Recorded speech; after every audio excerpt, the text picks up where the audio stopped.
নমস্কার বন্ধুরা, শুভ সন্ধ্যা। আমিও যেমন আসি প্রত্যেক দিন তেমন আজকেও চলে এলাম। আর মায়ের মন্দিরের দরজা খুলতে আর মাত্র মিনিট 10 কাছে। চলুন 10 মিনিটের মধ্যে আপনাদেরকে একটু নাট মন্দিরে কি হচ্ছে সেটাই দেখাবার যদি সুযোগ হয় দেখাবো। আর আজকে আমি গিয়েছিলাম বাবাকে নিয়ে প্রসাদ খাওয়াতে, মানে মা ভবতারিণী দক্ষিণেশ্বরে। টিকিটও পেয়েছিল আমার হাজব্যান্ড। তো যাই হোক, বাবাকে আজকে অনেক জায়গা ঘুরিয়ে দিয়েছি, অনেক জায়গা বলতে দক্ষিণেশ্বরটা পুরো, আর বেলুড়ও ঘুরিয়ে দিয়েছি। বাবা আজ তাই খুব খুশি। আর সমস্ত ভিডিও আছে, সব ভিডিও আপনাদের সাথে শেয়ার করব। আর বাবাও খুব ভালো লেগেছে বাবার, সে কথাও আপনাদের সাথে বলবো। তাই মায়ের শ্রীচরণে শতকোটি প্রণাম জানিয়ে আদি মন্দির থেকে ব্লগটা শুরু করলাম। চলুন দেখি নাট মন্দিরে কি হচ্ছে।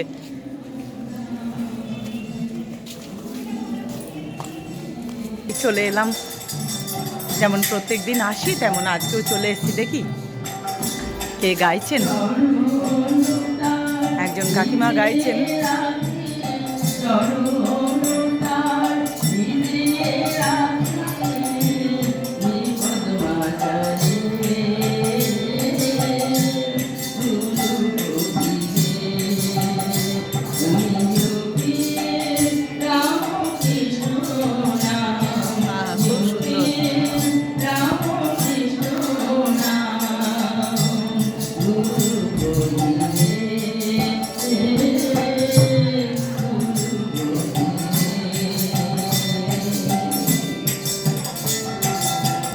গানটি শুনুন, মন ভরে যাবে।